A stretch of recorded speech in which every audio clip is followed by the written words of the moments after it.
Yo, what is up guys, Gray here, and today we've got our week 3 battle of the APA Academy. We're going up against MattOshea and his Montreal Miloticks. Really great guy, make sure to go and check him out. Links down below, as well as all the coaches in the APA Academy for Season 2. So before we get into this one, just going to say it's going to be a really quick recap basically of the team and battle for both this week and next week's. I'm already late with this week's, I think already late with or I will be late with week 4, so I just kind of need to get these done as quick as possible. Unfortunately, I just haven't had the time to get them done during the week, and I want to apologise to the admins, but shout out to them for being so great and understanding that I haven't been able to get it up on time. But anyway, let's get into this one. Matt's team is super squarey. Yep, good English. Super scary. He has Ho-Oh, Tapu Koko, Aegislash, Mega Latios, as well as like a whole load of other threats like Dugtrio, Holucha. Like, his team's just busted. It really is. Like, it's super top heavy, but at the same time, it's just disgustingly good. Yeah, that'll be up on the top of the screen. Hopefully, if I remember in editing, I'll put it up there. And yeah, so the team we're bringing this week is an Assault Vest Tangrowth with Giga Drain, Rock Slide, Knockoff, and what was meant to be Shockwave. I kind of went back and forth on this set. I was going for like either a Cova Berry set for a potential physical Z Bravebird Tapu Koko, I believe it was a Z user for this team, or Assault Vest. I ended up going for Assault Vest, but I forgot to change the move from Nature Power to Shockwave, so I ended up having Nature Power, which you can't use with Assault Vest if you didn't know it is a status move technically. So I ended up having Nature Power, which is a completely useless move, and yeah, main reason I had Shockwave was to get the Holucha in electric terrain. That would do a ton of damage. There's a chance that, like, depending on the set, I think it could have OHKO'd, but yeah, in the end I just had Nature Power, which is useless. Next up we have Choice Scarf, Garchomp, which if we can get rid of his like Levitate users, he has many of them, but the rest of the team is actually quite weak to Choice Scarf, Garchomp. Also, if I get rid of Aegislash, then I can lock myself into Outrage, try and Dragon Claw and just do a ton of damage. I have Stone Edge as well for the Ho-Oh, and I also got Stealth Rock, because I just didn't have anything else on this team that I could realistically Stealth Rock. I could have gotten it on Metagross, but I wanted the moves that I had on it. So yeah, unfortunately we're going to have Stealth Rocks on my Scarf Garchomp, but it's going to be kind of difficult to get them off, because there's not really many things on his team that he brought that I want to be able to get those rocks up on. I guess maybe if a switch out from the Aegislash or the Dugtrio, maybe I can get it up on, but I get them up. So yeah, Stealth Rock is kind of not really much of a factor, which kind of sucks against a Ho-Oh, but yeah, we'll see how it goes. Next up we've got our Incineroar with Flare Blitz, Knockoff, Drain Punch, and Toxic, holding the Shuka Berry. This is partially here for the Dugtrio. I make sure that I can't be OHKO'd by an Earthquake, and in return Knockoff will OHKO it back, depending on what set he's running. It is a Z user as well, and I think I forgot to check that before the game, but it is a Z user, as well as his Koko and something else. We're up on top of the screen, so I don't care. Yeah, so this is mainly here as a defensive check to his Ho-Oh, because it is the only check I have in my team to Ho-Oh. Everything else is kind of hard to be offensive just to be able to deal with it. And if it gets to +1 with Flame Charge, or if it's Choice Scarf, then it's a real big issue for my team, because nothing can realistically take a Brave Bird from it. This is another reason I was going to run Cova Berries on my Tangrowth, is at least like I'd be able to take a Brave Bird. But then if it wasn't Choice Scarf, then it kind of just it had no reason to kind of be here. So yeah, Incineroar is my main check to that. Flare Blitz, Knockoff, and Drain Punch kind of hit most of his team pretty effectively. Toxic is just there in case I need to throw off a Toxic on one of his fatter mons.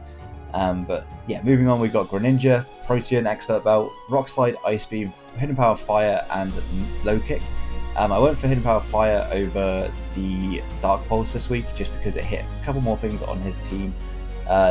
The Aegislash I wasn't like super scared of. There's quite a few things on my team, like the entirety of my team in fact can hit the Aegislash for super effective damage, so I wasn't super scared of that. I'd rather run Hidden Power Fire and be able to hit something else on his team than the Dark Pulse and have like certain things resist it. Ice Beam hits pretty much everything else. Like, it hits Latios, it hits Dugtrio, it hits Holucha, all for super effective damage. Rock Slide, obviously, for the Ho-Oh. So I'm going to go Rock Slide over Water, any water move this week, because it does actually just Oko the Ho-Oh, depending on his set, I guess. But it has a good chance to Oko his Ho-Oh.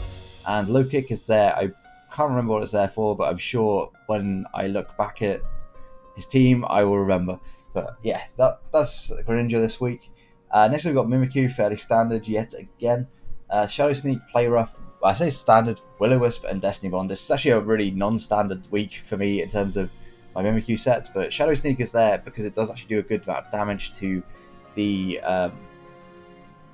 Latios. It does like enough chip damage. It's there for chip damage. Like, Mimikyu wasn't really that great in this matchup, I felt. So it was more of a case of just kind of being able to do something with it. It's more of a kind of utility set than it is a just out and out offensive set.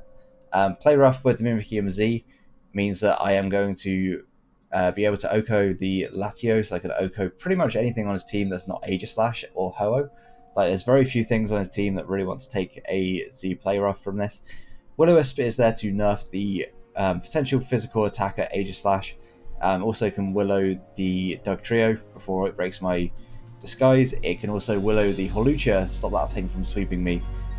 Also, I've got Destiny Bond. If both his Ubers are slower than me, so I can get the Destiny Bond off as long as it's not Choice Scarf Ho-Oh, then yeah, Destiny Bond will be able to prevent him from being able to take me out next turn potentially, and I can throw off a Z Play Rough, or I can burn something, or it can just straight up take out a threat. So yeah, it's more of a utility Mimikyu this week. And last up, we've got Mega Metagross with Zen Headbutt, Earthquake, Rock Slide, and Agility. All the moves that it really needs to be able to take on everything on his team. And Agility just means that I can outspeed everything on his team and do a ton of damage. Metagross is here really just to kind of start to break things and leave it in range of either my Expert Belt Greninja or my Choice Scarf Garchomp. The main thing I want to do with Garchomp is make sure that all his Levitate users or his flying types are gone. And once they're gone, like, Garchomp can really just kind of go in. So looking at the matchup, I thought he was going to lead probably with Dugtrio, just because it had a good matchup against my potential leads. I don't see Tangrowth as a lead, and Greninja, I guess, is actually a pretty solid lead. So I wasn't sure what he's going to lead with particularly, but I felt Dugtrio was most likely.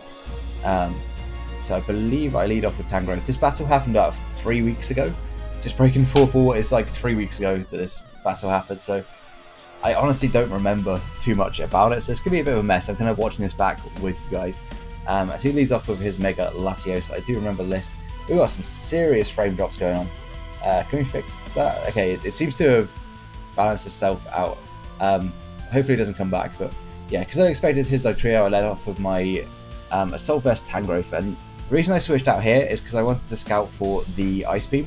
If you had the Ice Beam, then I was fairly safe to go into my Incineroar, and no other move from this Mega Latios could actually 2-hit KO my Tangrowth, so I had to just kind of scout for it, and unfortunately it does go for the Dragon Pulse, I believe, on this first turn, and that really stops my Incineroar from being able to do what it's meant to do.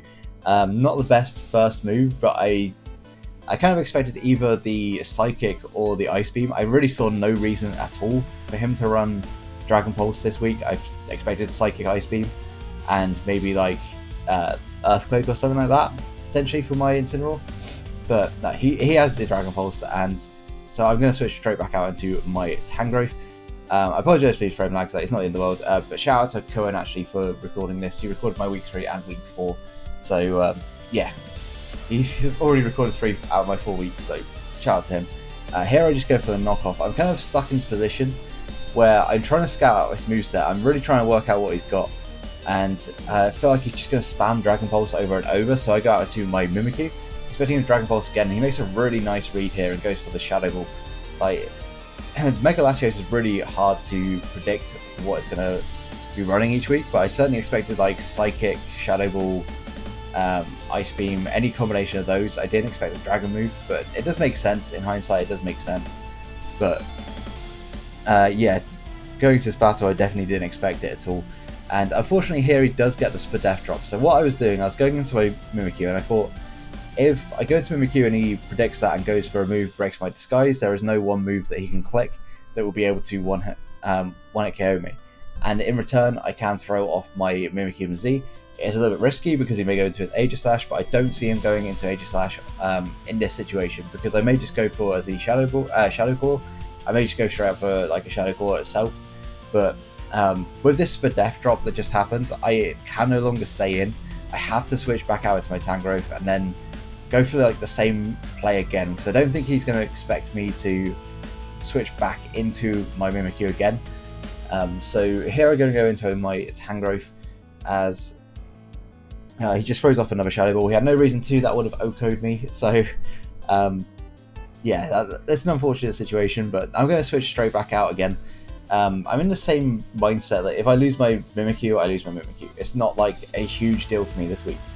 And he actually just goes for a recover on my switch, which is like the best possible move I could get, as he's just going to hopefully throw off a Shadow Ball, and as he does, I'm going to throw off the Mimikyu Z, so I'm going to have to go ahead and like skip forward in this battle. I guess it's Spadef drop again. Like 2 Spadef drops from 2 Shadow Balls are kind of wild. I'm not sure where this ends. I didn't check to see when it ends, but yeah, we'll get the Mimikyu Z, we'll get all that, and there we go. So yeah, I'm able to take out his Mega Latios, a huge threat on his team with my Mimikyu, and here I'm expecting like anything but the Ho-Oh to come out. I was really hoping for the Ho-Oh, because as you know, I got Destiny Bond, and I'm just going to click it. Like, I have absolutely no reason to not click it at this point. Ho-Oh is a huge threat. If he's Choice Scarf, I will know, because he will outspeed me here. I have enough speed to like guaranteed outspeed a Ho-Oh at max speed. So yeah, this will give me all the possible knowledge I could possibly need.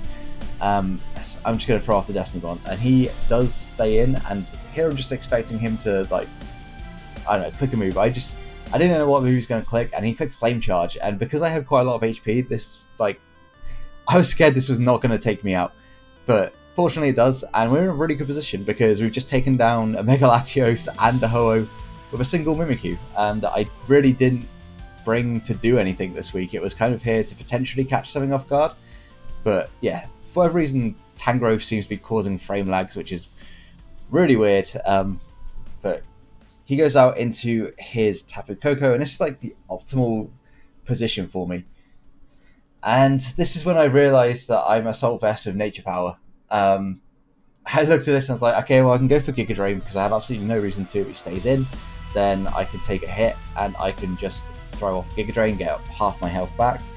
And if he goes into his Hawlucha, I can Giga Drain into Shockwave, and that will guarantee KO. Unfortunately, I don't have the Shockwave. I have Nature Power still, and I look at my moves and I'm like, do I just get swept here? Is there a chance I just get swept? I think my one way of stopping that is to go into my Incineroar here, because he really can't not attack me. He has to attack me this turn, like next turn after his Swords Dance. And if I had Shockwave, I'd be in a fantastic position, because I would have Shockwaved him on this turn and killed him. And yeah. We'll still have my Incineroar around, but unfortunately we're going to have to bring in the Incineroar, get him down to +1 attack, where my Mega Metagross is going to be more than healthy enough to be able to take it on. And yeah, Incineroar really didn't do a lot this week, but after the Ho-Oh went down, he really didn't have much of a job to do, so making sure that my Mega Metagross lived on plenty of health. And here I was kind of going 50-50, because I didn't want to go for the agility and miss a Zen Headbutt and then get swept. If it was a position where if he went for high jump kick here, then I would have potentially just got swept, like if I had missed the Zen Headbutt. As it turns out, he has Drain Punch, and yeah, Zen Headbutt is just going to straight up OHKO.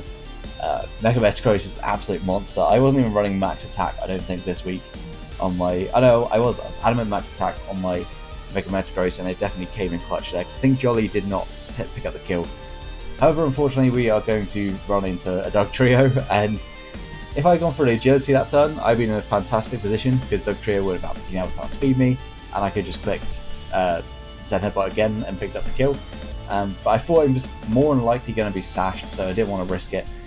So yeah, I just go straight into my Tangrowth. At this point, Tangrowth is pretty free, and again, I'm expecting him to be focus sash, so here I go for the knockoff, and here it was actually to be Z, and this kind of makes me a little bit mad, because I was like, if I agility there, then I would be in a really good position. But I don't think I would have swept regardless, because he probably would have gone to Aegis Slash instead, but I would have got that damage off on the Aegis Slash instead of just losing my Mega Metagross kind of to nothing in the end. But yeah, we're still in a good position. We have 4 against 2, I want to say, 3 against 2. Who's gone down? Mimikyu and Mega Metagross. Oh no, it's 3 against 2, because my Incineroar also went down. But my 2 kind of deal with his 3 quite nicely. Here I'm just going for a knockoff, but I see no reason not to. I don't remember actually in the battle whether or not weakness policy goes off before the item gets knocked off. So I kind of just click it, and then I'm like, okay, well I don't want to click it at a -2 attack. So I'm just going to switch out. I'm going to make a play. And I'm going to go into my Greninja, because there's no move, like I very much doubt he's clicking Secret Sword there. So both his stabs basically aren't going to do enough damage to take me out, and I can get off the Hidden Power Fire, which will then put him in range of the Earthquake from my Garchomp, and that's all I need at this point. All I need is to get my Garchomp in on this, Garchomp in to click Earthquake on this after it's lost a lot of damage. So here I click the Hidden Power Fire. It's going to do roughly half, depending on his set. Like I was looking at a fully Spadef set, and it was doing about 30% in shield form, which really kind of sucked. Really sucked indeed. But I knew that I had a pretty good chance of being able to steal Oko from here with Garchomp. Like regardless of what his set was, if he was fully Spadef, then I could be able to take it down with the Earthquake, because Spadef. If he's Fizdef, I do so much more with the Hidden Power Fire, so he's still in range of the Earthquake. So I was always in a really good position, and here I can just go out to my Garchomp, and like I said, I just needed to get both Mons into range of my Garchomp, and unless he's Shucker Berry on his Tapu Koko, then we have this game pretty much sealed up. He's going to go for the King Shield, fair enough, like just trying to be able to live this hit, because if he's in Blade form, there's absolutely no chance that he lives this, but surprisingly he actually goes for the Shadow Sneak. I guess he just wants a bit of damage, maybe to try and scout out my set. I'm not entirely sure, but he goes for the Shadow Sneak. It does a decent amount of damage, but because he has attacked, he's absolutely he's going to be killed about 3 times by this Earthquake. So yeah, we're now in a really good position. Unless he's like Scarf Koko with Hidden Power Ice, or he's Shucker Berry with Hidden Power Ice, there is like no world in which he lives this Earthquake, and he should be free just to pick up the 2-0. It's a position where if he has Roost as well, like he might be able to stall out my Tangrowth, but here we go for the Earthquake. We see no Shucker, and we are going to be able to pick up the 2-0 win. So good game to Matt. Really fun game actually. I was shocked that Mimikyu did as much as it did in this game. I really did not expect it to do much at all. He was kind of surprised that I brought a Scarf Garchomp, which I can kind of see against a team like it doesn't make a whole lot of sense. He does have two flying types and a flying immunity in Latios, so I can kind of see why it wouldn't make much sense. Clicking Dragon Claw gives his Age Slash in, but I just felt like I had it in the right position like I did, then it would be able to sweep up late game, and that's exactly what I did. So yeah, again, good game to Matt. We moved to 2-1. I want to say +3 differential, +4. I think it's +4 differential. So not a bad start for the season. Yeah, next up we go against Aaron 2420 and Calgary Infinite's team. I'm struggling to remember things, but yeah. If you did enjoy the video, please do leave a like and subscribe if you haven't already for more Draft League content. And until the next one, have a great day, guys. Peace.